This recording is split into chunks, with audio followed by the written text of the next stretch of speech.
e, entre provas periciais, o autoexame de corpo de delito, que adormece aos autos as folhas 39 e 41. Verificando aqui esse autoexame de corpo de delito, ele em nenhum momento traz a demonstração de uma prova perfeita, de uma prova que venha a demonstrar realmente a existência de materialidade. Por outro lado, vence que o fato se deu em 1º de maio. O exame de corpo de delito é do dia 10. Quando da instrução processual, a menor, em seu depoimento, junto à delegacia de polícia, acusa o réu de ter, por mais 2 vezes, uma seria antes do dia 1º de maio, quando vinha de um aniversário, onde ele teria trazido-a em seu carro e teria tentado passar a mão em suas pernas.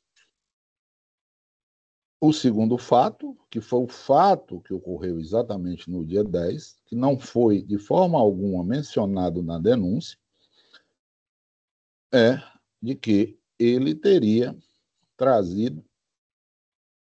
ficado próximo à praça do colégio onde a menor estudava e teria tentado ou conversar ou qualquer outra coisa nesse sentido, no fato de que entendeu-se a defesa que a denúncia queria demonstrar que ele novamente tentaria praticar mais um ato ou até mesmo um ato de ameaça ou violência. Na instrução probatória, ouvindo a mãe, a gente fez inclusive esse relato dentro das nossas razões. A mãe afirma que quando a menor lhe respondeu que foi uma coleguinha que teria lhe dado um tridente, que foi o fato gerador também, que ela diz nesse momento, né? E diante dessa afirmação, a mãe então falou para irem até a casa da coleguinha para confirmar, e a menor começou a chorar. E disse que ia para um aniversário com a família do apelante.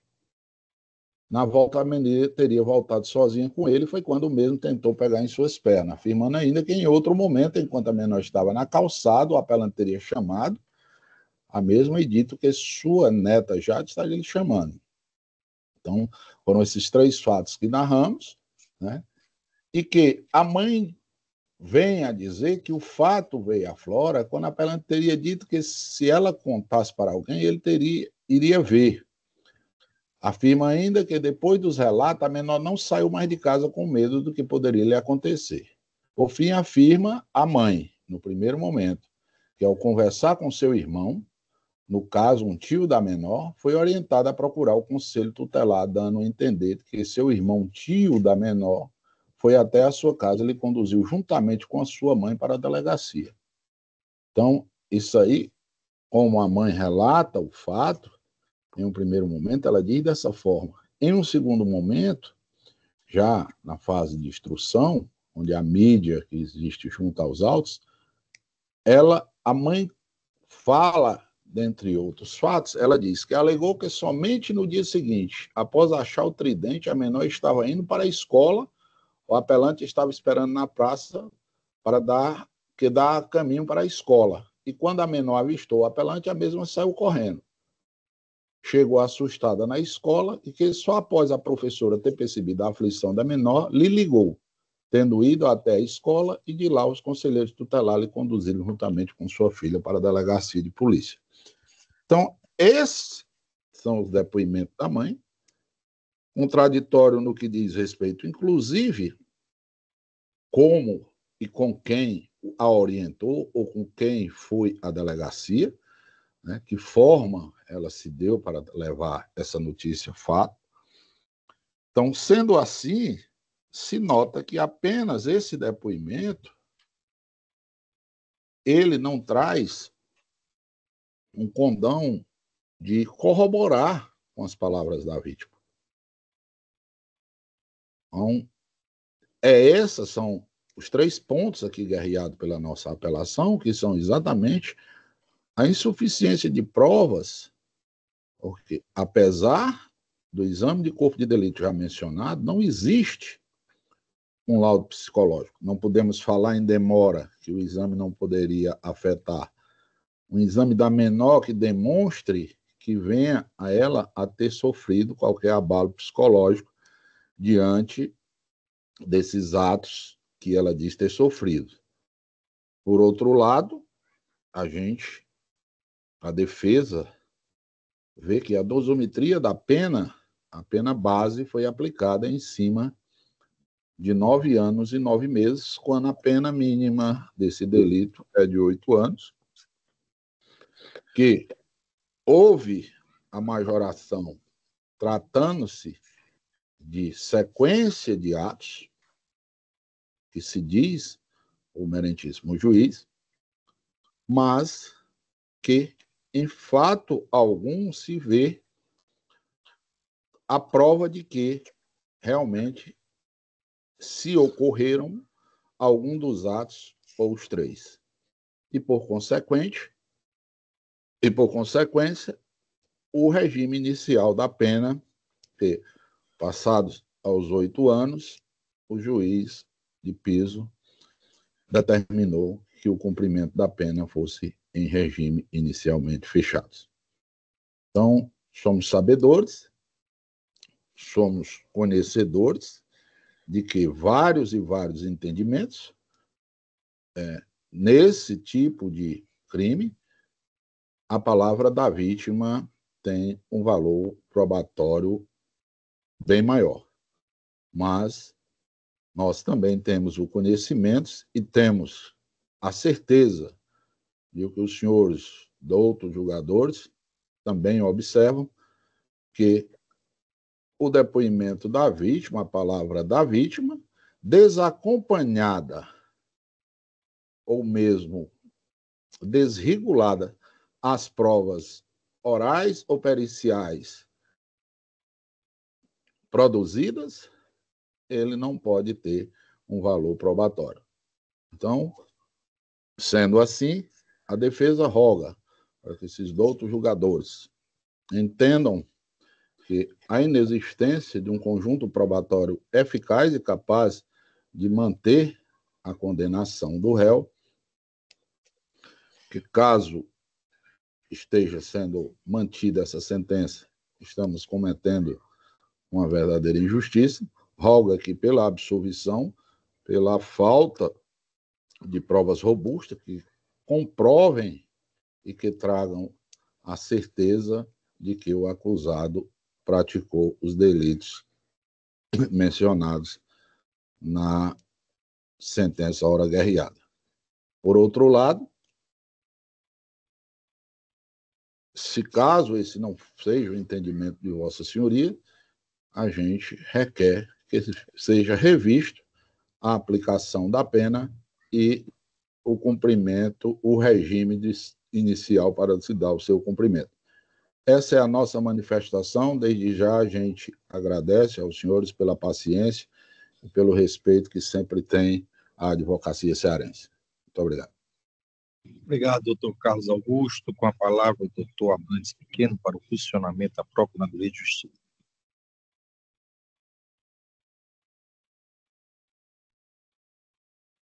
Obrigado, Excelência. Trata-se de apelação criminal 020-1233-45-2024.8.060299. Apelante L.A.D.O.I.N. Apelado do Ministério Público, juiz de origem, Primeira Vara Criminal da comarca de Tauá. Eu vou propor a Vossas Excelências e pedir licença para ler a ementa do parecer que se encontra vazada às folhas 313 e 321 e que trouxe uma análise percussiente do fato. Começarei, portanto, a minha preleção dessa forma. Ementa.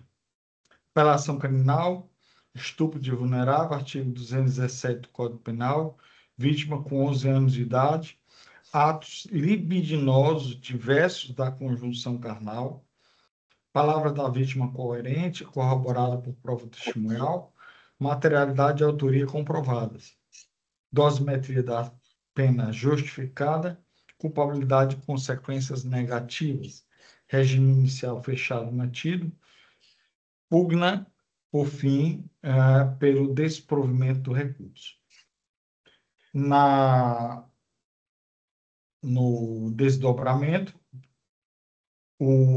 nós podemos dizer o seguinte: as folhas 277, a digna defesa, com muita galhardia, esgrimindo seus argumentos aqui perante esse tribunal, trouxe os seguintes pedidos. Vou ler na íntegra. Ante o exposto, requer-se o recebimento do presente recurso e no mérito da provimento, reformando a sentença monocrática para absolver LADON, caso não seja esse vosso entendimento, requer. Primeiro ele pede a absolvição. Subsidiariamente, a. O redicionamento da pena base para o mínimo legal de 8 anos, considerando necessário afastamento da única circunstância judicial valorada negativamente, tendo em vista 2 pontos. A.1. A ausência de fundamentação concreta e o descompasso em relação ao acervo probatório dos autos, em destaque as contradições nos depoimentos constantes nos autos, além da inexistência de laudo técnico especializado que demonstre de forma unânime a inexistência de relato de trauma ou abalo emocional relevante da menor. A2. Readequação do regime inicial de cumprimento de pena para o semiaberto, com fulcro no artigo 33, parágrafo 2º, letra B do Código Penal, diante da primariedade do réu, de seus bons antecedentes e da existência de qualquer fator concreto que justifique a manutenção da valoração negativa de uma única circunstância judicial. Sobre esses pedidos, o Ministério Público, nesse parecer de folhas 313, 321, ele trouxe a seguinte argumentação. Em primeiro lugar, existe comprovação de autoria delitiva. Quanto à materialidade, na forma como o leigo conhece, ou seja, o crime ele foi praticado na forma de ato libidinoso diverso da conjunção carnal, não havendo, portanto, que se falar em exame de corpo de delito que trouxesse a comprovação material de qualquer dano causado à vítima.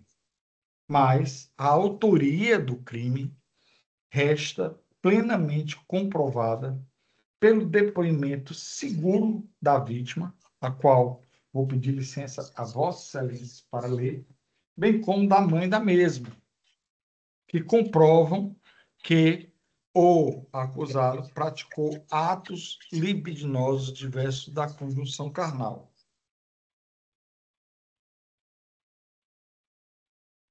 Abro aspas.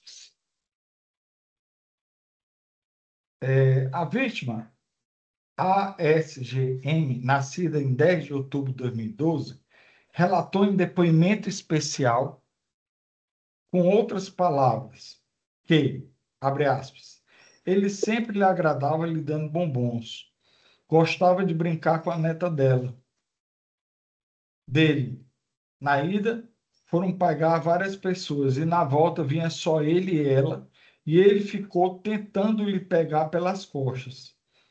Ele mandou ela sentar no banco da frente.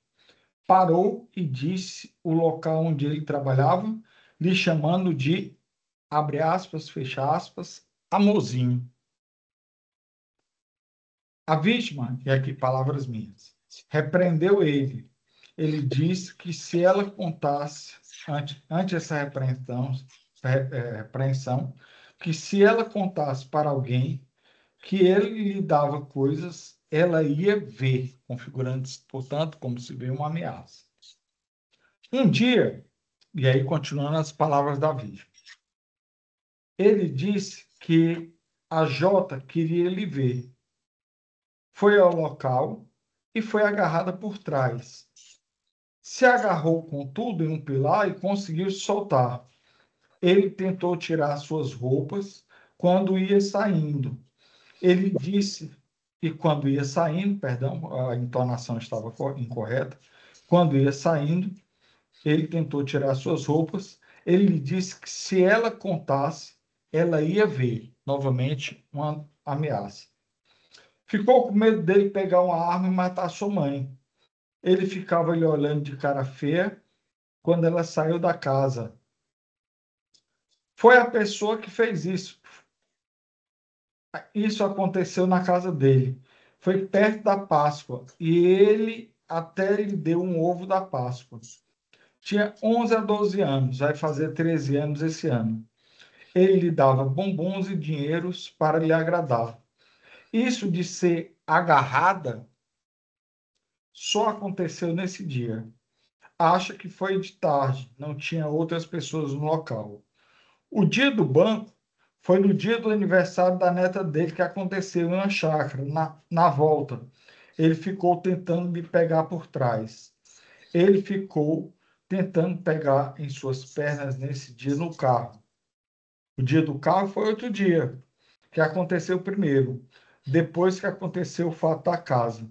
Não aconteceu nada porque conseguiu se agarrar no pilar. No dia da casa, ele pegou só nos seus braços para lhe agarrar. Chegou apavorado na escola e as professoras ficaram perguntando o que tinha acontecido. Não contou nada para ninguém, chamou sua mãe, contou para ele. Em seguida, temos o depoimento da vítima, me apegando aqui à questão da comprovação da autoria. A mãe da vítima, G do S, aduziu que, abre aspas, achava estranho a sua filha chegando em casa com balas, doces e dinheiro. As balas, ela disse que foi acusado que dava. E o dinheiro, ela disse que tinha encontrado. Um determinado dia, ela chegou chorosa e pediu para prometer que nunca lhe deixaria. Quando tinha churrasco na casa do acusado, ele mandava carne para sua filha. Não via maldade. Ela era muito amiga da neta do acusado. No ano passado, ia para uma excursão. Quando foi arrumar a mala, viu uns tridentes e ela disse que foi uma amiga que lhe deu. Sua filha, então, lhe contou sobre um fato na chácara do acusado, em que ela retornou sozinha com o acusado. Achou estranho o modo que ela chegou. Ela relatou que ela veio sozinha no carro com o acusado e que o acusado, tentando passar as mãos em suas pernas, e lhe chamou de amorzinho. Contou ainda que a J, neta do acusado, estava lhe chamando e quando a sua filha entrou, ele fechou a porta. Disse que veio por trás, agarrou ela e pegou em suas partes íntimas e depois conseguiu escapar. Ela passou a ter crises de ansiedades depois que foram morar vizinha do acusado. Ela não tinha essas crises antes. Lembrou de outra situação em que ele chegou em sua casa com uma roupa para dar à sua filha. Achou estranho, mas sua filha mais velha foi e disse que ele falou para ela provar as roupas. Ela contou que ele subiu o vestido dela e pegou a parte íntima dela. Ela disse que se agarrou no local e saiu correndo. Passou a perceber que o acusado olhava com cara feia para sua filha. Ela relatou ameaças por parte dele. Sua filha está fazendo tratamento e tomando remédio. O fato ocorreu mais ou menos pela Páscoa. A data certa não se lembra, mas foi na Páscoa, acho que do ano passado. Não perguntou que horas aconteceu, se foi de manhã, de tarde ou de noite. Só perguntou se tinha mais alguém e ela disse que eles estavam a sós. Perguntou para os vizinhos e eles relataram que a esposa dele estava viajando. Foi chamada na escola porque sua filha chegou nervosa. Passou no colégio quando saiu do trabalho. Nesse dia, a sua filha não relatou nada e o pessoal do colégio relatou que sua filha queria falar sobre com ela, mãe. Excelência, a prova do dano moral se encontra pelas palavras da mãe, que relatou que a criança não tinha nenhum problema psicológico antes, antes das agressões do acusado e passou a tê-los.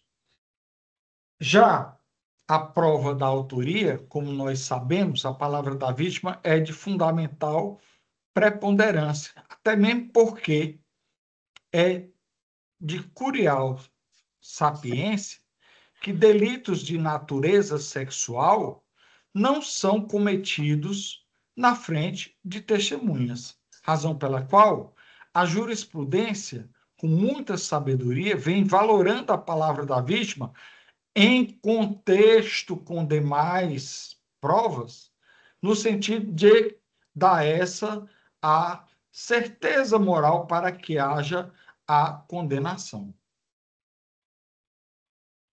Prossigo. O laudo, o parecer ministerial prossegue. A ausência de laudo pericial não compromete a condenação diante da natureza do ato e da jurisprudência consolidada que atribui especial valor à palavra da vítima em crimes sexuais. Aqui, se Vossas Excelências relembram, eu já citei jurisprudências tanto do STF como desse próprio Tribunal de Justiça. Vou relembrá-los.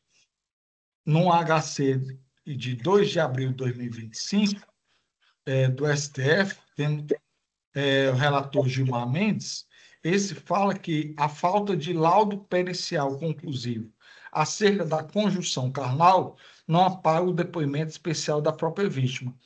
Ora, se não afasta a prova da conjunção carnal, muito menos, digo a Vossa Excelência, afasta a comprovação do dano psicológico causado pela vítima, que, várias vezes ameaçada pelo acusado, passou a ter, então, problemas psicológicos depois essas acusações que foram devidamente comprovadas de atos libidinosos diversos da conjunção carnal praticados pelo réu. Quanto à dosimetria da pena, o parecer aduz que a pena fixada acima do mínimo legal deu-se com fundamentação idônea na culpabilidade exacerbada e nas consequências psicológicas sofridas pela vítima. Já quanto ao regime prisional, correto ao regime fechado, nos termos do artigo 33, parágrafo 2º-A do Código Penal, em razão da pena ser maior do que 8 anos.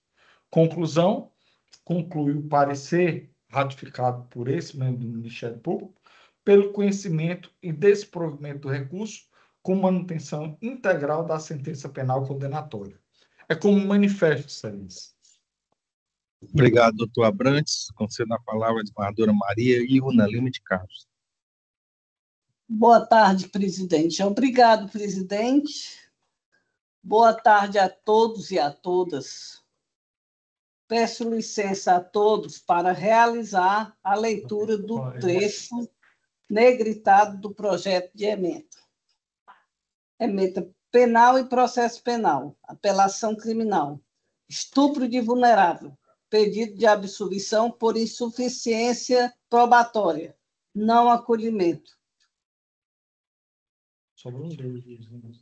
Depoimento coerente da vítima durante toda a instrução, relevância da palavra da vítima, pleito subsidiário de decorte das circunstâncias judiciais negativadas, não acolhimento, réu que ameaçou a vítima para evitar que ela contasse sobre o crime. Culpabilidade que extrapola o tipo penal. A vítima passou a ter fortes crises de ansiedade, negativação das consequências mantidas. Muito bem explicado pelo promotor de justiça. Pedido de readequação do regime prisional, não acolhimento. Regime fechado, mantido. Recurso da defesa conhecido e não provido. É como voto, presidente. Obrigado, desembargadora Ilna. Eu aqui cumprimento também o doutor Carlos Augusto. Ouvi aqui atentamente a sustentação oral de Sua Excelência, mas o voto da eminente relatora é cirúrgico, no sentido de refutar e fundamentar todo o embasamento que leva à negação do provimento do recurso, razão pela qual eu me acosto integralmente ao bem lançado voto da eminente relatora. Como voto desembargador Benedito Helder. Pois não, senhor presidente, eu também confirmo o voto provisório já lançado para o fim de acompanhar Sua Excelência a desembargadora Ilna. Obrigado. Proclamo o resultado.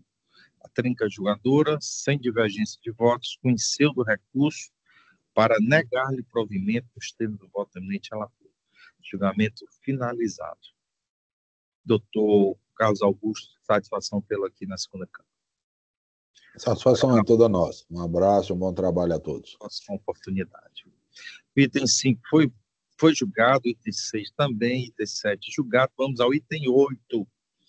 Apregou para julgamento a apelação crime 00-52738-27-2020, 806-0064, número 69, da pauta 41, de relatoria do desembargador Benedito Helder Afonso Biapina, apelante FAAA, advogado Dr. João Batista Diniz Mendes.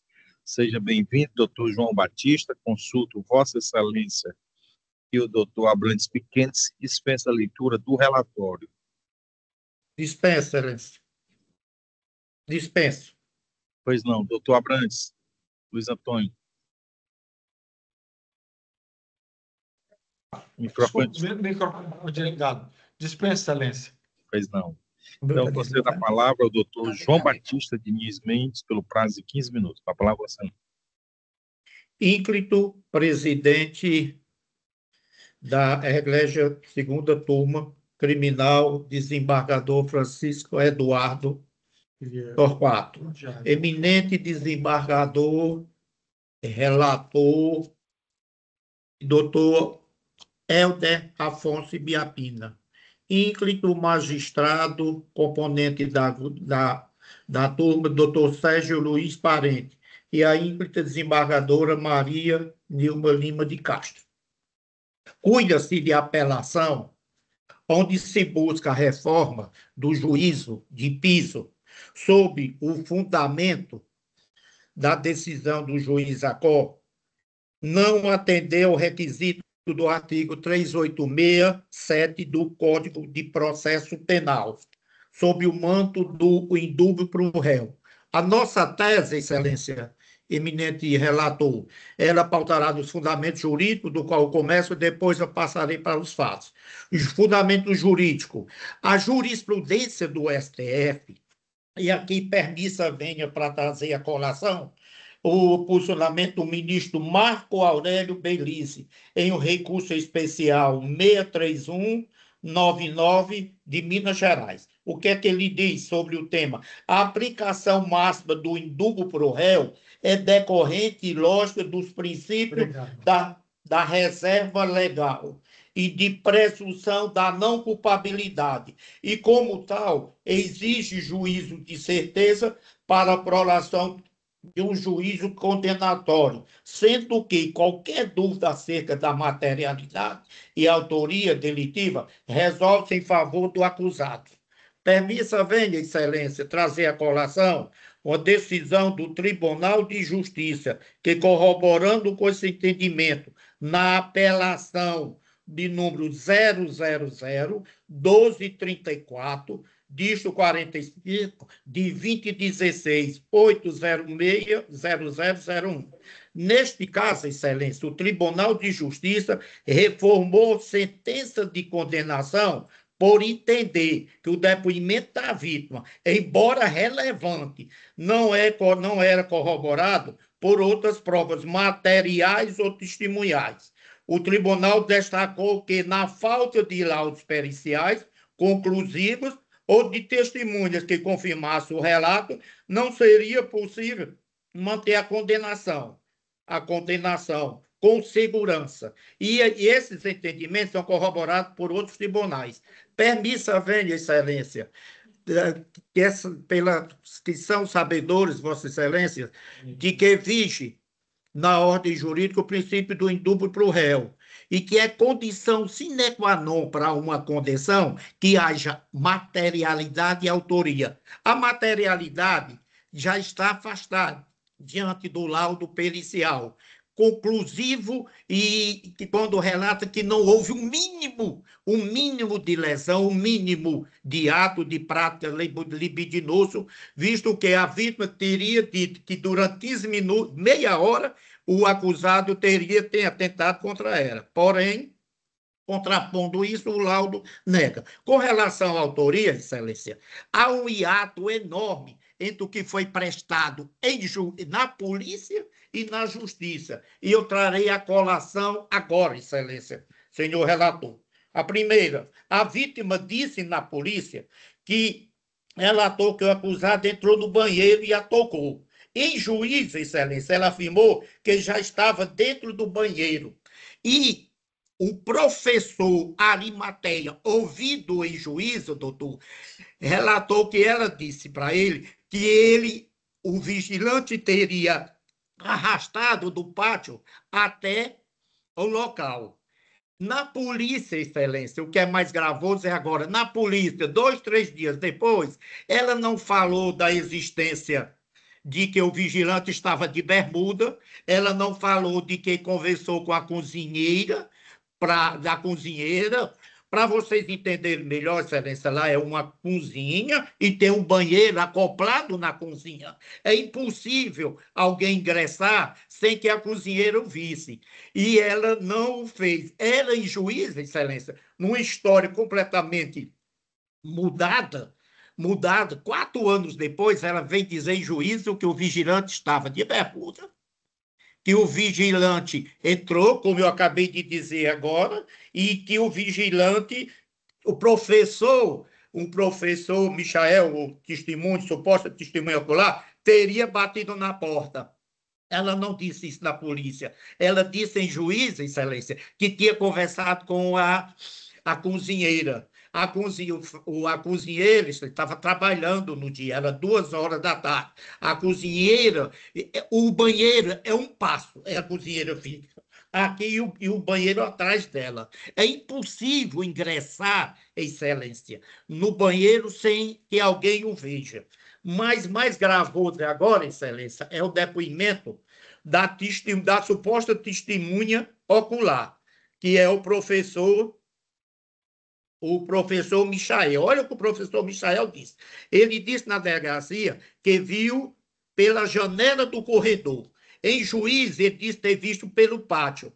Olha que coisa absurda. Excelência, no pátio, segundo o diretor da escola, e indaguei em juízo, eu perguntei, um homem de 1,70 m, dá para ver o banheiro por dentro? Ele disse, impossível, Excelência. E eu perguntei, Excelência, e a testemunha Michael não tem 1,70 m, é abaixo de 1,70 m. Então, ele não viu, Excelência, o que ele disse que viu. E ele disse, Excelência, como é que você vai no banheiro, bate a porta durante 30 minutos, segundo a vítima, segundo o suposto crime. A vítima passou 30 minutos com esse homem e ele passou esperando, Excelência, a moça sair do banheiro. É um absurdo. E agora, mais gravoso é isso, é que o vigilante estava de bermuda. Excelência, eu sou advogado do sindicato vigilante há 20 anos. O vigilante não trabalha de bermuda. O vigilante trabalha atípico, com a farda, com as botas, com o rendimento. Ele trabalha. É impossível um vigilante. E ela disse que ele trabalhava de bermuda. Fato que foi desfigurado pelo diretor, fato que foi desfigurado pela cozinheira. E, ademais, excelência, ele não fez nenhuma menção, ela, no inquérito com a cozinheira. Em juízo, ela disse que deu boa tarde à cozinheira e entrou. A cozinheira falou que ela não falou, que não viu ela entrando, que não viu ela saindo do banheiro e que nem viu o professor. O que é mais gravoso, um crime, como disse o doutor representante do Ministério Público, um crime, como regra, ele é feito às escondidas. Agora, é impossível esse crime ter existido, excelência, porque eu estou falando de um banheiro, eu estou falando de um aparelho sanitário que fica acoplado no banheiro e que fica a pessoa trabalhando. É impossível você ingressar e não ver. E o diretor da escola, excelência, o diretor da escola veio em juízo e disse que ela não tinha dito para ele nada, relatado, e que a mãe dela, na delegacia, no BO, e pode registrar a folha 13, a mãe disse que a testemunha Michael tinha dito que ela tinha um caso com ele, o que foi rebatido pela suposta vítima em audiência e juízo, que ela não tinha caso com ele. Então, o professor Michael criou uma situação absurda. Como é que você fica batendo na porta um crime de estupro e dentro de um colégio, ele como professor, ele não alardear, ele não chamar a polícia, ele não chamar todo o corpo colegiado para ver aquilo? E a menina disse que conversou com a vítima. A vítima, ínclito relator, disse que saiu correndo e foi para a sala do diretor. Não teve conversa com ele, não teve reunião que, segundo o Michael, teria ocorrido. O Michael se limitou a dizer ao diretor que houve uma coisa feia, não disse o que foi ao diretor, excelência. Agora vamos para a cozinheira, testemunha do juízo. Afirmou que o banheiro é visível e movimentado, impossível de alguém trancá-la sem ser notado. Disse ainda que não ouviu gritos nem barulho, desmentindo a versão da vítima, e que confirmou que a janela é alta, o que impede visualização externa, desmontando a fala do vigilante. Ninguém viu, segundo o diretor, ninguém viu esse ingresso do vigilante no banheiro, excelência. E tem mais ainda. A testemunha, a vítima disse que o vigilante estava de bermuda. Como é que trabalha de bermuda, excelência? Não trabalha, o vigilante não trabalha de bermuda. A vítima disse ainda em juízo que abriu a porta depois de meia hora e saiu para a sala do diretor e que esse tinha sido antipático. O diretor nem se encontrava, o diretor veio depois, porque estava em reunião. Ele disse em juízo. Ele chegou depois e que disse que perguntou à menina o que aconteceu. E ela se limitou a dizer que não, chorando, tirei para casa. E ela o foi. E não teve resistência. Como é que a testemunha Michael disse que juntou o aglomerado do colégio, de professores, alunos, para fazer uma busca. E, de repente, essas pessoas não foram no banheiro. Só ele foi, aonde ele imaginou que ele viu. Ele não sabe se disse que foi no pátio e depois no corredor. Não aconteceu o crime. A verdade é essa. Nós estamos aqui de frente a um fato que inexistiu e que foi fruto da vingança de um professor que, como disse a vítima, homossexual e que deu uma investida sobre o vigilante.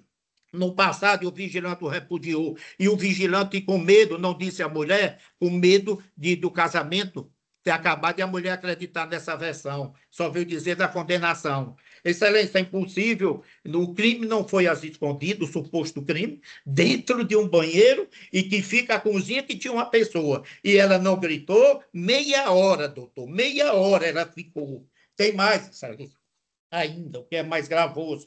A vítima estava dentro do banheiro quando o indivíduo entrou. Já na justiça, ela disse o oposto, que quando entrou no banheiro, ele estava por trás da porta. Ainda disse que estava de bermuda e camiseta, contrapondo o depoimento do diretor e das demais testemunhas. As testemunhas de defesa foram nisso, meu senhor relator, de dizer que é impossível alguém ver do pátio o banheiro e outra coisa, excelência. Ela disse que ele tapou, ele teria tapado o banheiro por dentro quando a cozinheira disse que esse banheiro é tapado há mais de anos, que o vidraço é quebrado e que há mais de anos. A própria cozinheira que trabalha, que faz a faxina no banheiro. Então, nós temos, olha, testemunha, olha o hiato que existe. Como é que podemos acreditar numa vítima que ela não, que os demais depoimentos não corroboram?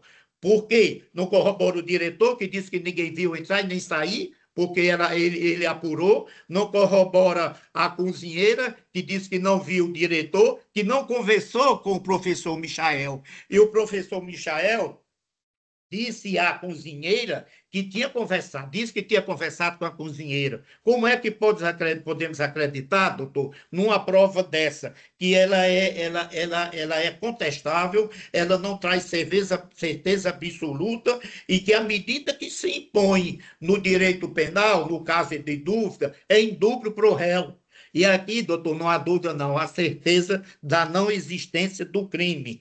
Indício, à luz do artigo 239 do CPC, é a circunstância conhecida e provada que tenha relação com o fato. Agora eu indago. Me permita tomar um copo d'água, senhor?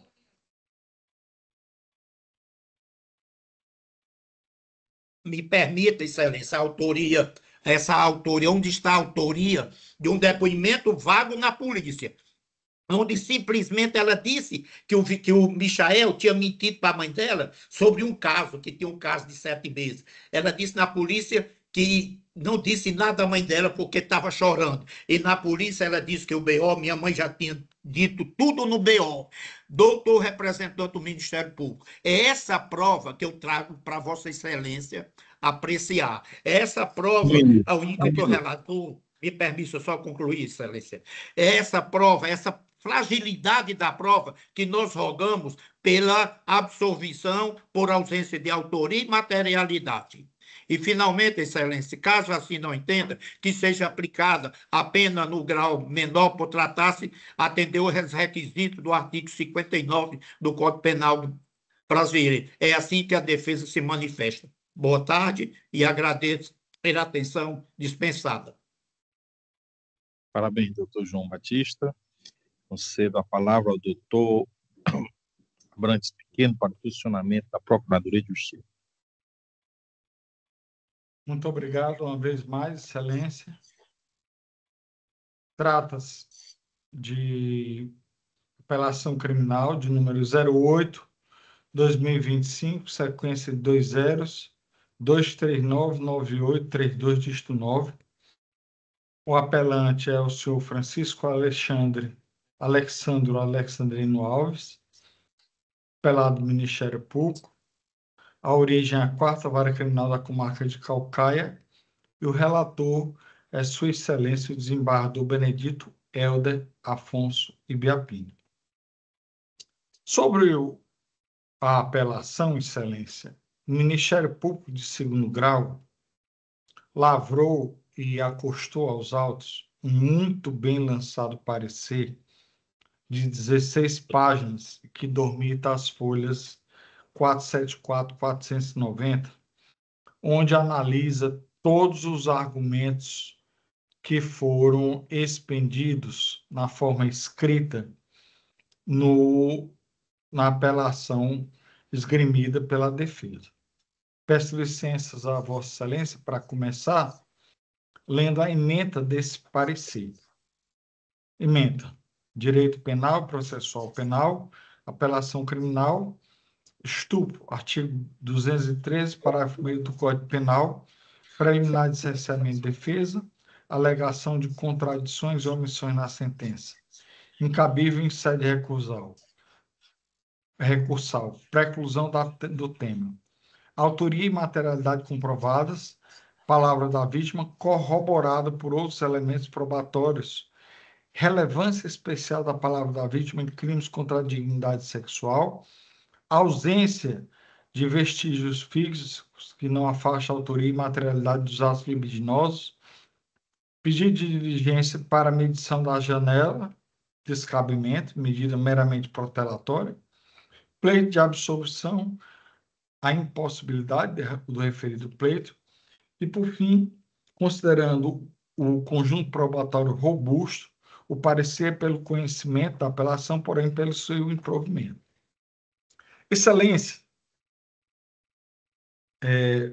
já disse aqui hoje, e Vossas Excelências, pela experiência que lhes é peculiar, sabem que os crimes de natureza sexual raramente possuem testemunhas. Pois bem, nesse caso dessa apelação, nós temos a palavra da vítima que, auditada em juízo várias vezes, narrou a situação em que ela foi agredida e submetida a atos libidinosos diversos da conjunção carnal contra sua vontade por parte do réu. Mas tem uma particularidade. Nós temos aqui um depoimento judicial onde o professor da vítima, e aqui eu não vou ler todo o depoimento da mesma, mas ele narra com um detalhe preciso o exato momento em que a vítima estava sendo agredida sexualmente pelo acriminado dentro do banheiro. Um breve relato dos fatos: a acusada estava tendo essa aula com esse professor, e aí, no caso, o professor, o professor Micael, estava, parece que, mexendo com tintas. Em um determinado momento, a vítima pediu para ir ao banheiro, e um banheiro disponível com água foi o que ela adentrou. A vítima narra que, ao adentrar nesse banheiro, o acusado lá se encontrava e passou a agredi-la, praticando com ela, contra a sua vontade, atos libidinosos diversos da conjunção carnal. Vou citar apenas alguns trechos do depoimento primeiro da vítima. Ele chegou a me apalpar nas partes íntimas e nos seios. Colocou a mão por dentro da roupa e tentou tirar minha roupa. Sim, é isso. A maior parte das coisas eu disse não foram colocadas no BO. Ela disse que, no primeiro momento, lá no BO não relatou tudo, mas que aqui, judicialmente, disse com todas as letras que o professor tentou e conseguiu apalpá-la nos seios. Disse isso em outro momento, que não deu tempo para fazer quase nada porque estavam a procurá-lo. Não demorou muito para o professor começar a me procurar. Eu não tive reação de falar nada, porque na hora ficou aquele pânico, ou seja, a vítima não gritou dentro do banheiro porque estava numa situação de pânico. Fiquei paralisada, acocada ali no chão do banheiro, paralisada, mas por um lado aliviada, porque eu vi que estavam procurando e ele não ia conseguir me esconder por muito tempo. Aí, no vacilo que ele deu, tem até o depoimento do professor Micael, que eu e ele estávamos nos vestindo. Pelo contrário, porque ele estava praticamente quase sem a farda de emprego em que ele trabalhava. Ou seja, ela disse que o agressor estava vestindo a farda de emprego.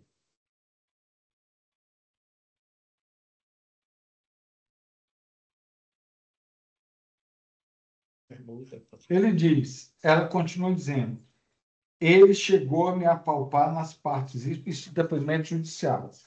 me apalpar nas partes íntimas e nos seios. Colocou a mão por dentro da roupa e tentou tirar a minha roupa. Filho, um depoimento agora muito importante do professor Micael de Matos Pires. Olha o que ele diz em juízo. Sou professor e atualmente estou na gestão de uma escola. Na época, eu estava lotado nessa escola e na turma da aluna R. Quem presenciou o fato fui eu. Olha, isso está escrito em caixa alta. O professor disse: quem presenciou o fato fui eu. Logo, quando presenciei, no momento de nervosismo, não tinha ninguém da gestão da gestão na escola. No momento, não tinha diretor, não tinha coordenador, e eu até tentei, ao máximo, resguardar a imagem da aluna, né? Quando eu presenciei, eu não fiz alarde. Eu entrei em contato logo com o diretor, e o diretor depois foi para a escola. Pulo, ele continua num vasto depoimento. A parte principal que eu gostaria de chamar a atenção para vocês.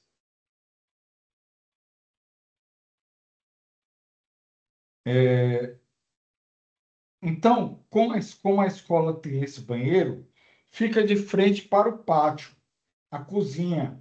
E esse banheiro, de frente para o pátio, tem uma janelinha de vidro. Uma janela de baixo já estava tapada com algo preto. E a outra janela dava, se você se esticasse, levantasse assim um pouco, dava para você perceber. Foi quando eu presenciei o fato que eu levantei e olhei pela janelinha, né? E aí estava o segurança e a Raíssa dentro do banheiro. Ela já estava sem a blusa,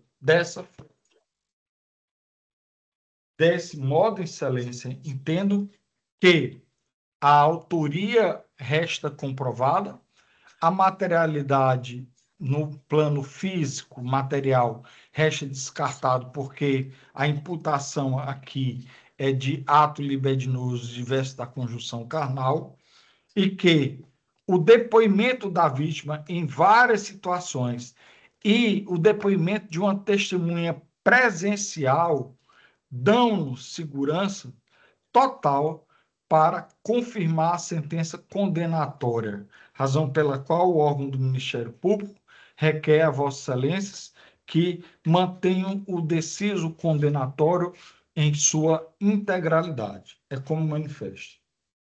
Obrigado, doutor Abrantes. Eu concedo a palavra ao eminente relator, o desembargador Benedito Helder Afonso Ibiapina. Pois não, senhor presidente, inicialmente eu parabenizo efusivamente o doutor João Batista pela sua eloquente sustentação oral, pelo esforço hercúleo, eu diria, feito no sentido de obter desta corte o provimento do apelo.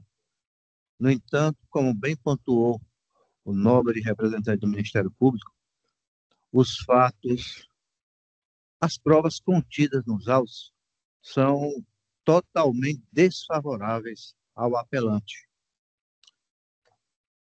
Eu vi aqui o depoimento da vítima, e o depoimento da vítima é de uma riqueza de detalhes impactante, chocante mesmo, de forma que não há como prover um recurso como este que está sendo posto em julgamento. Aqui, um dos trechos do depoimento da vítima, ela diz o seguinte: ele chegou a me apalpar nas partes íntimas e nos seios, colocou a mão por dentro da roupa e tentou tirar minha roupa. Sim, é isso. A maior parte das coisas que eu disse não foram colocadas no BO. Minha mãe ficava escondendo de mim. Eu quero que a justiça seja feita. No caso, eu sou a vítima e estão me acusando de ter relacionamento com ele há muito tempo. Faz tempo já. Eu fui submetido a um exame para saber se era virgem ainda. Aquilo ali foi muito constrangedor. Eu fui obrigada, forçado a fazer. Achei constrangedor da minha parte. E mais, que eu considero mais importante e chocante ainda, é o fato de ela dizer aqui durante seu depoimento o seguinte, abro aspas, até hoje ainda vem na minha cabeça essa questão. Hoje em dia eu sou casada e eu fico lembrando dessas coisas. Superar, eu não superei. Não fiz tratamento nem acompanhamento com nada. Meus pais eram as pessoas rigorosas. Para eles, nem acreditavam nisso e nem tinha necessidade de tratamento. Foi assim, a pressão psicológica, até quando eu morava com eles. Ficavam sempre tocando nessa parte. A vestimenta dele, no caso o acusado, é uma calça, bota, mas ele estava só de calção e uma blusa fininha preta. Não era a veste adequada para o trabalho. Acho que ele chegou a expor o órgão genital. Então, está devidamente comprovada a, a culpabilidade do réu, de forma que a sentença proferida contra o réu foi de um acerto indiscutível, de forma que eu passo a proceder à leitura do meu projeto de emenda que eu submeto à augusta apreciação de Vossas Excelências. Questão em discussão. Há duas questões em discussão. Primeiro, saber se as provas constantes dos autos são suficientes para sustentar a condenação pelo crime de estupro. 2. Verificar se a pena base deve ser reduzida ao mínimo legal e saber se é razoável determinar diligências complementares. Razões de decidir.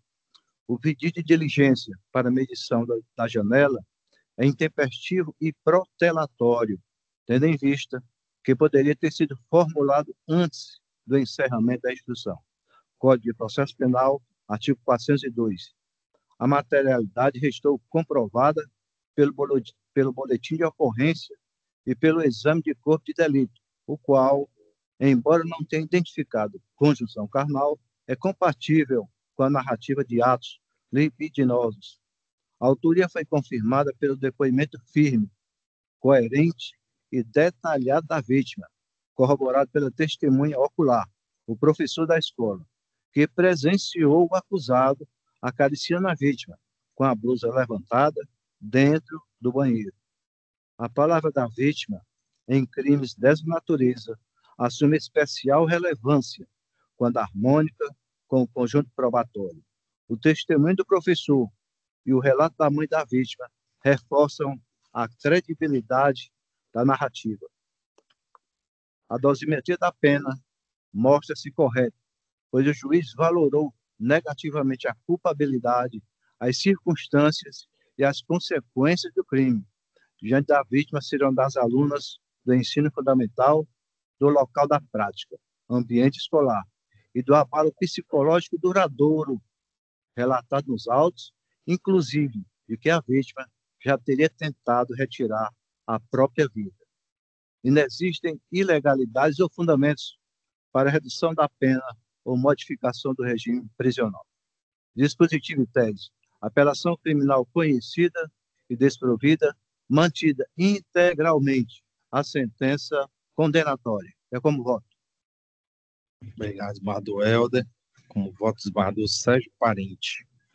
Acompanho, presidente. Obrigado, desembargador Sérgio. Como voto, desembargadora Ilna. Acompanho o voto do relator integralmente. Pela desembargadora Ilna, proclamo o resultado. Turma julgadora, de forma consensual, conheceu do recurso para negar-lhe provimento nos termos do voto do insigne relator. Julgamento finalizado. Doutor João Batista, parabéns aí pela sustentação oral, muito bem articulada, mas infelizmente não foi acolhida. Até uma próxima. Agradeço a atenção dispensada de vocês. Tenham todos uma boa final de tarde e até a próxima. Até a próxima. Item 9, julgado. Vamos ao item 10. Entregou para julgamento a apelação crime 027 20 77 46 2021 8 06 0001, desculpa, número 32. É o cansaço. Desculpa. 0001, número 32 da pauta 41, desembargador, relator, o nosso decano, desembargador Sérgio Luiz Arruda Parente, apelantes Ana Maria Souza Cordeiro, José Divan de Souza Cordeiro e José Vanilson de Souza Cordeiro. O advogado é o doutor Igor Lopes Herculano, já visualizo. Doutor Igor, foi sorteado aí para ser o último da série. Passou das 6, boa noite a todos. Quando Vossa Excelência me permitir, eu começarei. Pois não, eu consulto Vossa Excelência, doutor Igor e o doutor Luiz Antônio Abrantes Pequeno, se dispensa a leitura do relator. Dispensa a leitura da Vossa Excelência. Pois não. Então, doutor Igor, com a palavra Vossa Excelência, pelo prazo de 15 minutos. Meus cumprimentos a todos, meus cumprimentos ao excelentíssimo senhor desembargador presidente Francisco Eduardo, ao nobre desembargador relator, doutor Sérgio Luiz Arruda Parente, a todos os outros nobres desembargadores dessa colenda Câmara, ilustre procurador Antônio Abrantes, que hoje fez majestosas sustentações, os demais serventuários, as forças policiais, a força policial que aqui se encontra e os demais aqui presentes. Com as minhas homenagens de estilo, venho na qualidade de patrono dos apelantes AMS, JES, JESC. Renovar minha confiança nessa corte e rogar contra devida venha pela reforma da sentença condenatória proferida pela 10ª Vara Criminal de Fortaleza no processo 027207746 2021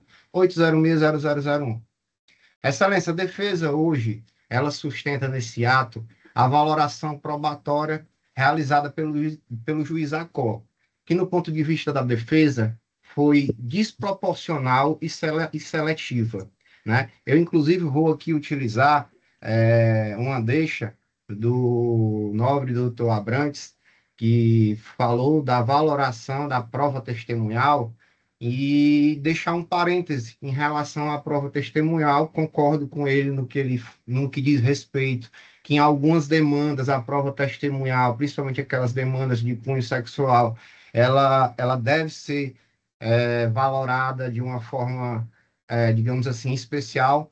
Porém, em algumas demandas, essa hipervaloração da prova testemunhal, ela pode trazer prejuízos irreparáveis para os réus. Certo? A sentença que deu ênfase a essa apelação, ela foi uma sentença, no meu ponto de vista, exacerbada ao depoimento das vítimas. Ela ignorou por completo as contradições internas trazidas nas narrativas das vítimas, desprestigiando por completo as testemunhas oculares que a defesa trouxe. E presenciaram os fatos, confirmaram e disseram veementemente que inexistiu qualquer tipo de ilícito de perseguição, ameaça ou discriminação. Excelências, eu vou tentar explicar um pouco melhor o que aconteceu no dia dos fatos, né? Que é justamente o que as testemunhas trazidas pela defesa, a testemunha KF e a testemunha SJFN, ambas moradoras da localidade. Quem conhece vilarejo, que sabe que vilarejo praticamente uma casa em frente à outra, não tem... Todo mundo, se um vizinho der um grito, o outro escuta, presenciaram todo o fato, certo? O que aconteceu nesse dia foi que a suposta vítima, ela estava realizando uma festa na sua casa, com uso de bebidas, som alto, e um dos moradores, que é um dos apelantes, chegou na sua residência, por ser um trabalhador, sair de casa de manhã cedo, 5 horas da manhã, chegar e sair de novo muito cedo, pediu para que aquele som, aquela festa que estava acontecendo, ou cessasse ou baixasse pelo menos o som e a baderna que havia acontecendo. Como já existia um certo teor de embriaguez, a festa já perdurava por algum tempo, né? Houve uma rispidez da parte da vítima em relação à reclamação do réu. Isso ocasionou um certo tumulto. Foi isso, justamente isso, o que as testemunhas oculares relataram nos seus depoimentos, certo? Houve um tumulto. Aí, como eles moram em casa conjugados, só para Vossas Excelências terem uma ideia, os 4 réus são pai, mãe e os 2 filhos. Começou a confusão, o bate-boca para baixar som. A mãe, uma senhora de mais de 70 anos, hoje com quase 70, e na época ainda debilitada, com erisipela na perna, fazendo uso de bengala, saiu para botar o filho para dentro. E o outro irmão que mora na casa do lado, que é casa conjugada, saiu para pegar o irmão e colocar para dentro.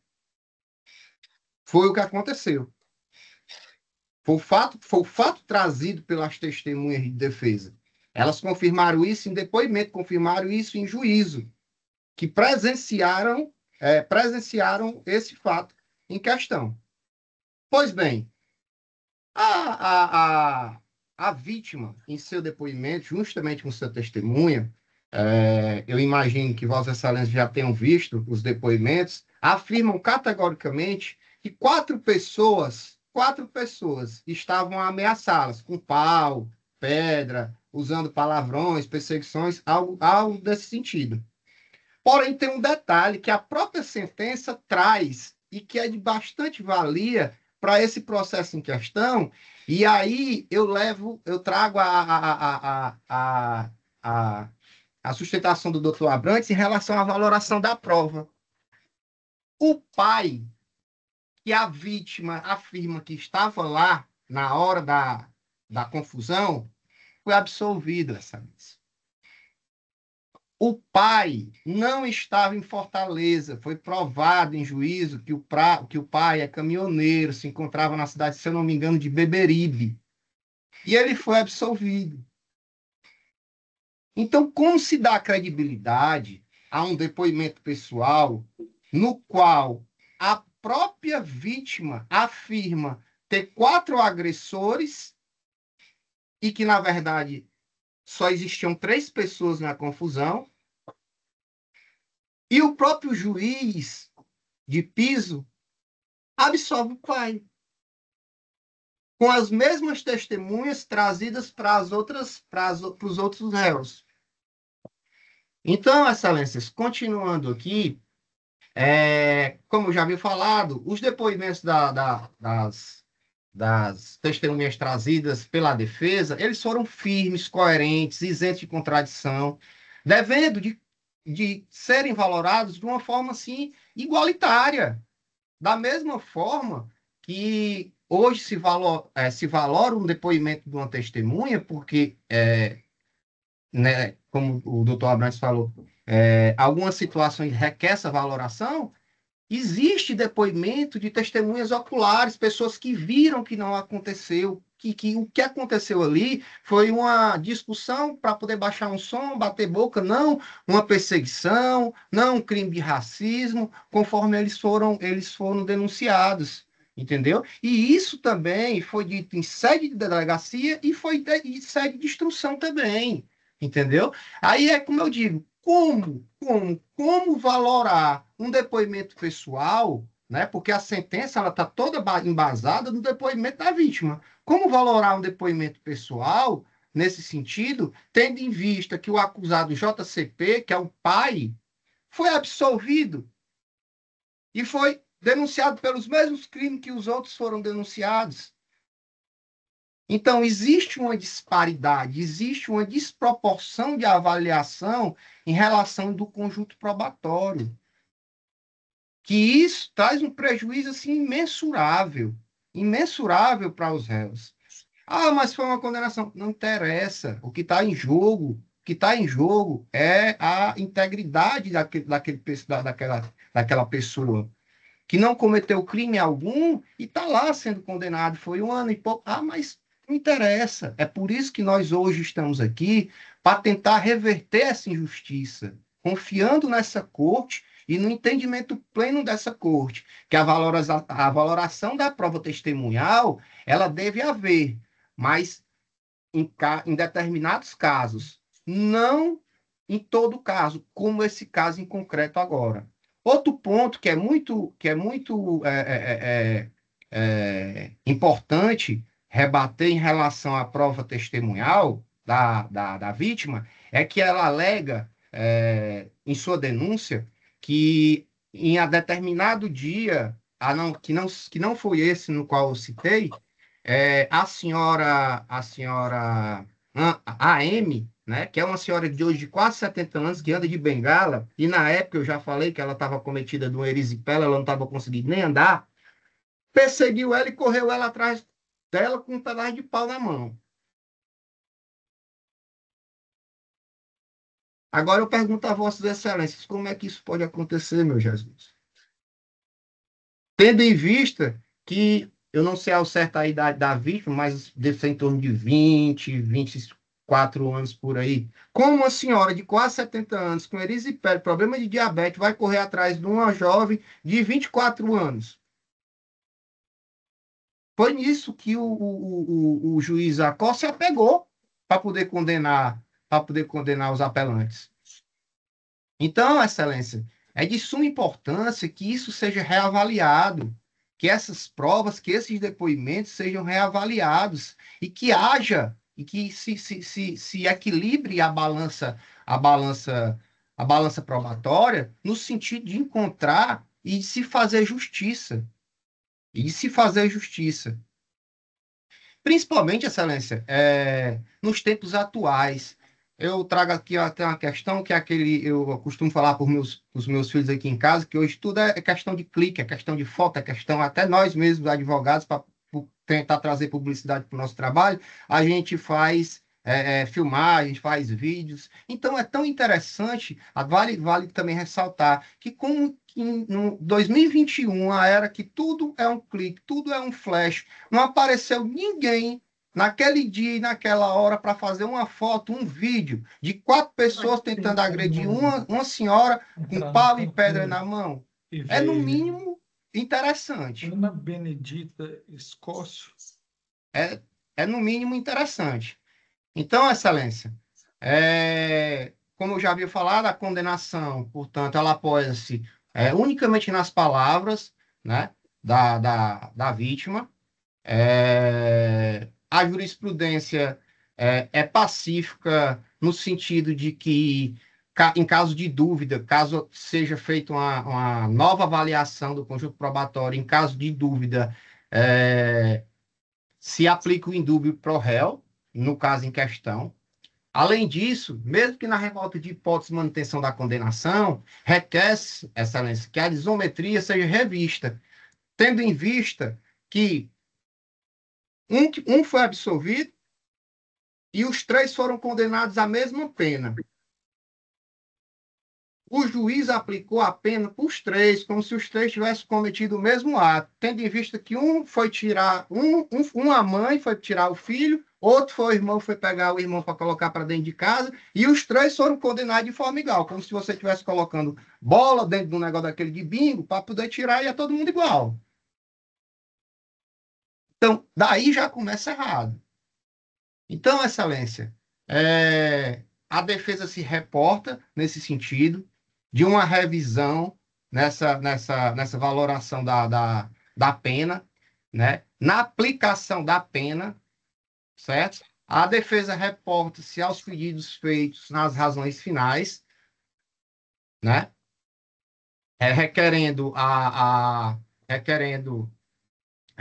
que, após essa valoração e reconhecido a fragilidade do conjunto probatório, que a sentença seja reformada e absolva os apelantes.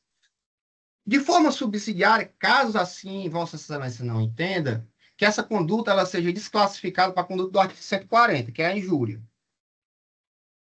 Se mesmo assim, em caso de desclassificação, a concessão da suspensão da pena nos termos do artigo 77, e caso assim continue a não entender, que não seja o entendimento de Vossas Excelências, né?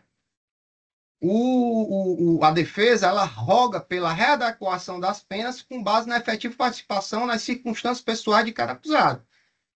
que a pena seja aplicada conforme a culpabilidade de cada acusado.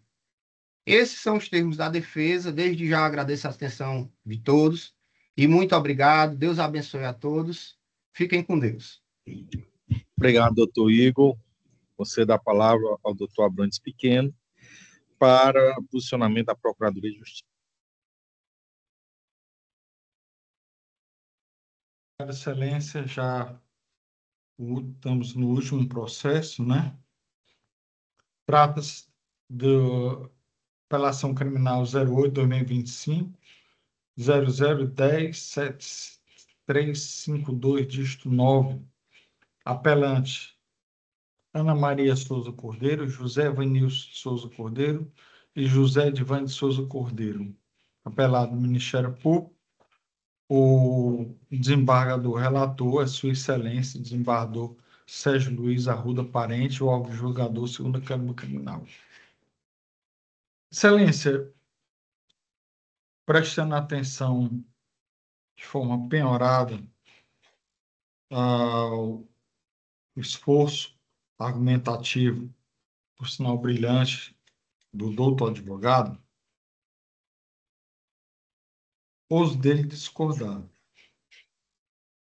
Não se tratou aqui o fato, a sentença condenatória apurou que não se tratou apenas de um fato isolado, ou seja, de uma briga por conta de um som alto. O que se narra aqui, foi colhido em juízo, é que houve perseguições reiteradas por parte dos réus em relação às vítimas. A sentença condenatória, por sinal muitíssimo bem lavrada, ela, por exemplo, as folhas 206, quando traz as palavras da vítima Ana Benedita Silva Escócio, diz que o problema começou quando ela foi se mudar para a casa da testemunha de defesa da acusada, por sinal, uma pessoa... Perdão, a testemunha de acusação, Maria do Livramento de Almeida Ferreira, lembrando que a vítima era do Maranhão e foi morar, uma das vítimas era do Maranhão, foi morar na casa da senhora Maria do Livramento de Almeida Ferreira. E a partir daí passou a ter um relacionamento homossexual com a outra vítima.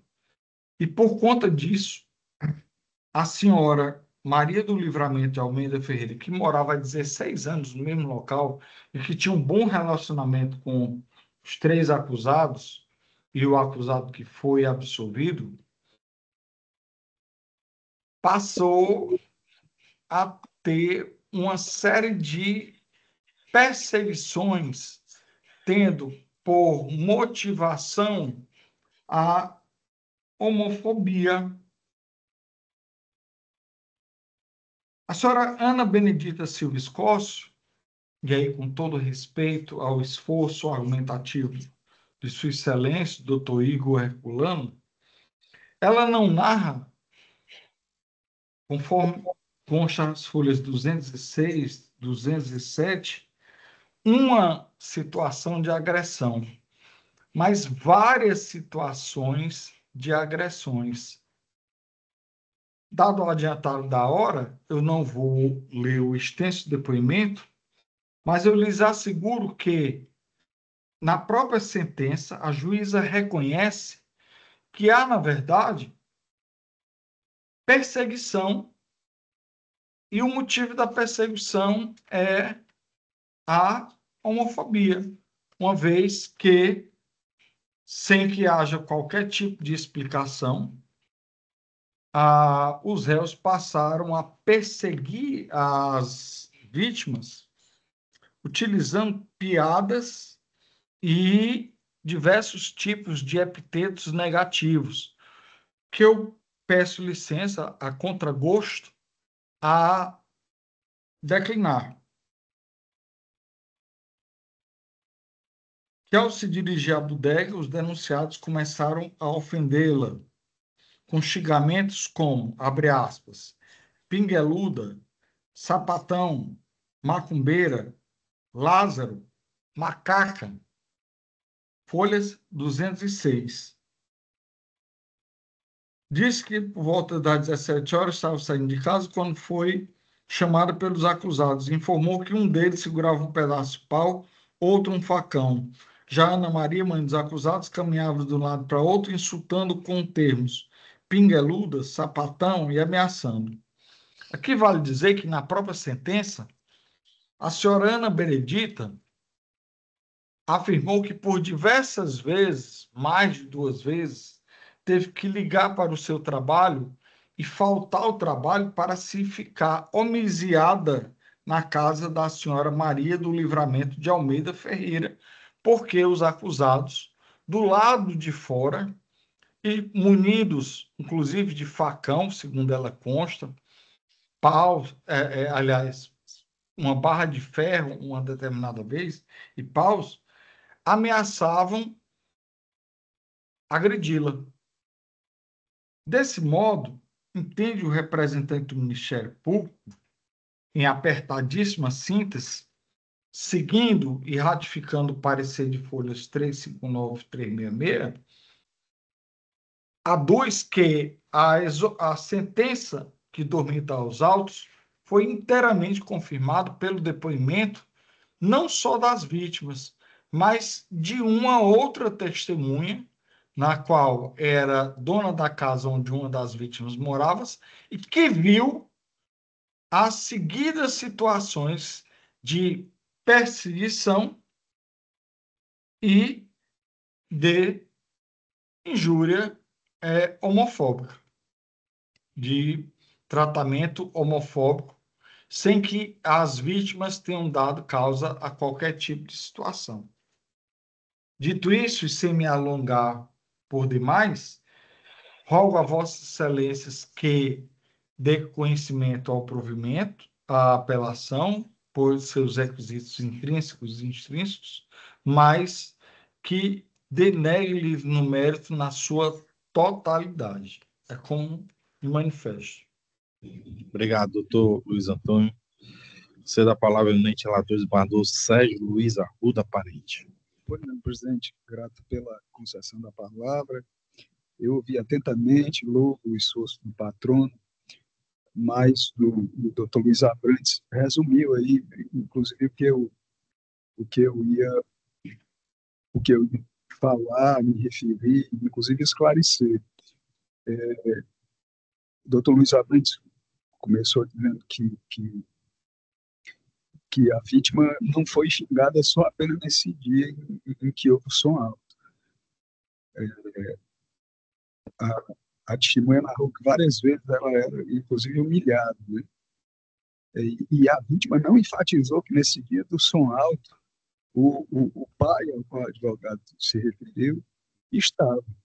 Então, ele foi absolvido, mas condenado pelo crime de perseguição.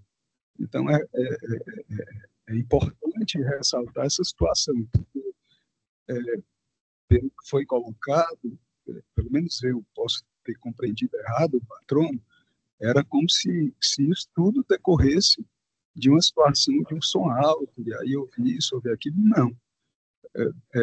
Eu acho que no julgamento se pode dar a impressão que se tem do processo, mas a minha sensação era que as pessoas queriam realmente expulsá-la do local, não era uma situação somente de uma discussão, vamos dizer assim, imprudente de um dia só.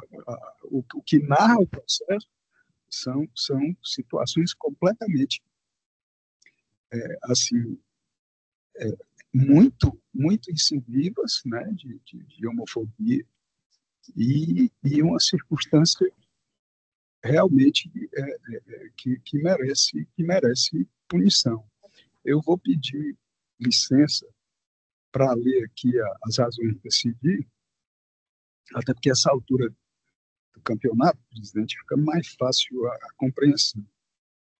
Razões de decidir. A pressão retroativa da pretensão punitiva é reconhecida de ofício, com base na pena concreta aplicada e na ausência de recurso da acusação, nos termos do artigo 110, parágrafo 1º do Código Penal e da súmula 146 do STJ.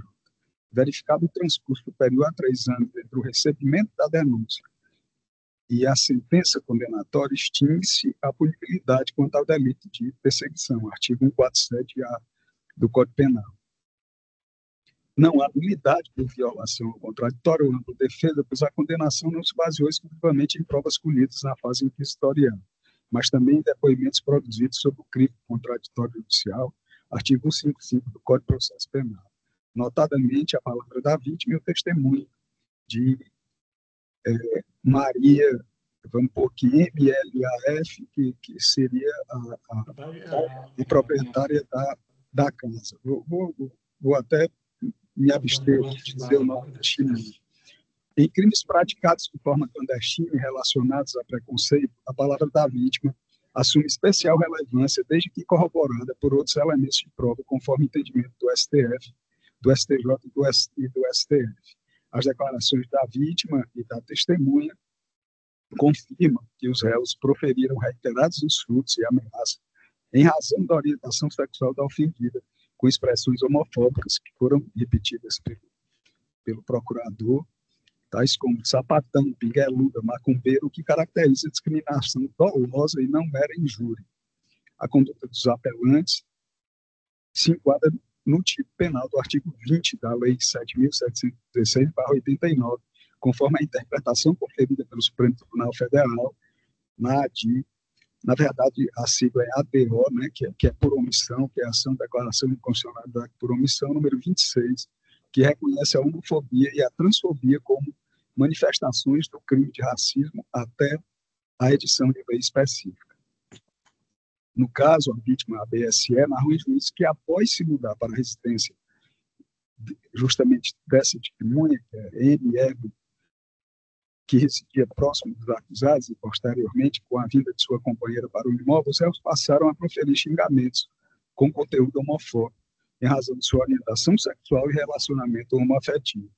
Com efeito, a vítima relatou que, por reiteradas vezes, os réus ofenderam com xingamentos, repito, pingueluda, sapatão, macumbeira, Lázaro, macaca, tendo os episódios ocorrido em alguns casos quando estava com a sua companheira, que também era ofendida pelos réus, praticando assim discriminação e preconceito por motivo de orientação sexual contra a ofendida. Não obstante a alegação de que as ofensas ocorreram em momento de discussão, sem qualquer intenção preconceituosa, a realidade aqui, ao emitirem frases aversivas com relação à orientação sexual de outrem, os acusados revelaram sentimentos negativos contra a população LGBTQIA+. Ao demais, ao atrelarem a orientação sexual a um sentimento repugnante, adotando, por exemplo, o termo sapatão, de forma repulsiva, como um verdadeiro xingamento dirigido à vítima e sua companheira, os acusados certamente inferiorizaram tal grupo, sendo menos digno de direitos do que outros indivíduos. Ressalto que tais xingamentos eram direcionados com palavras que revelavam verdadeira aversão à vítima, como tons de ameaça de morte e agressão, sem motivação aparente, a não ser pela orientação sexual da ofendida. Tais circunstâncias não se amodam ao delito de injúria na modalidade simples, mas verdadeira prática intolerável de homofobia, ultrapassando a esfera de intimidade da ofendida. Inviável, pois, a desclassificação para injúria simples, pois a ofensa não se limitou à dignidade pessoal da vítima, mas expressou aversão a grupo social em razão da orientação sexual, restando evidenciada pelas circunstâncias do caso, o que configura discriminação coletiva com caráter de racismo social. Em relação à dosimetria da pena, verifica-se que os réus foram condenados à pena mínima de cada delito, sendo reconhecida a prescrição em relação ao delito de perseguição nesta sede recursal, razão pela qual fica mantida a pena de 1 ano de reclusão e 10 dias de multa, substituída por restritiva de direito, consistente na prestação de serviço à comunidade em relação ao delito previsto no artigo 20 da Lei 7.716/89, nos moldes da sentença Vergastan. Dessa forma, presidente, recurso conhecido e desprovido, prescrição da pretensão punitiva reconhecida de ofício quanto ao crime de perseguição, artigo 147-A do do Código Penal, com extensão dos efeitos ao réu JCP. Obrigado, desembargador Sérgio, como voto da desembargadora Ilna. Acompanho o voto do relator integralmente. Grato, desembargadora Ilna, eu também acompanho judicioso voto da eminente relator. Por essa razão, proclamo o resultado. Turma julgadora, de forma consensual, conheceu dos recursos para negar-lhes provimento nos termos do voto do eminente relator. Julgamento finalizado. Doutor Igor Lopes, mais uma vez, parabéns pelo esforço, pela Obrigado, da sustentação. Bem, com essa sustentação, nós vencemos a pauta, conseguimos julgar, saúde do desembargador Sérgio. Conseguimos julgar 119 processos de proteção. Parabéns a todas as assessorias, bem como a secretaria, todos os servidores e colaboradores da segunda Câmara Criminal. Eu tenho aqui uma proposta, que aí a gente pode colocar conjuntamente. Primeiro, desembargador Helder, o desembargador Sérgio, não assume mais esse papel, eu estou aqui agora dele. Era voto de congratulações tanto aos colegas Mantovani e Crento pela assunção ao cargo de desembargador, né, foram eleitos aí na última sessão do Tribunal Pleno, na sexta-feira, próxima passada. Todos de acordo? O Ministério Público e o Defensoria Pública se acosta à proposta? Sim. Com certeza, Excelência. O desembargador Mantovani eu não conheço, mas o desembargador Crento já tive a oportunidade de trabalhar com ele e certamente a sua galhardia, a sua gentileza pessoal vai abrilhantar ainda mais esse Tribunal de Justiça. Perfeito. E a segunda proposta também é voto de parabéns ao desembargador Carneiro Lima, que aniversariou agora, semana passada. Todos de acordo? De acordo. De acordo. Demais, né? Então, e aí, outro assunto era a questão da solicitação do desembargador para compor o quórum, mas já conseguimos nos alinhar, né? Seguiremos aí a ordem de antiguidade, iniciando pelo nosso decano, o desembargador Sérgio Passos. E algum outro registro a ser feito? Nada mais havendo a tratar, declaro encerrada a presente sessão por precisamente 18 horas e 40 minutos. Ótimo final de dia a todos. Excelência, uma última palavra.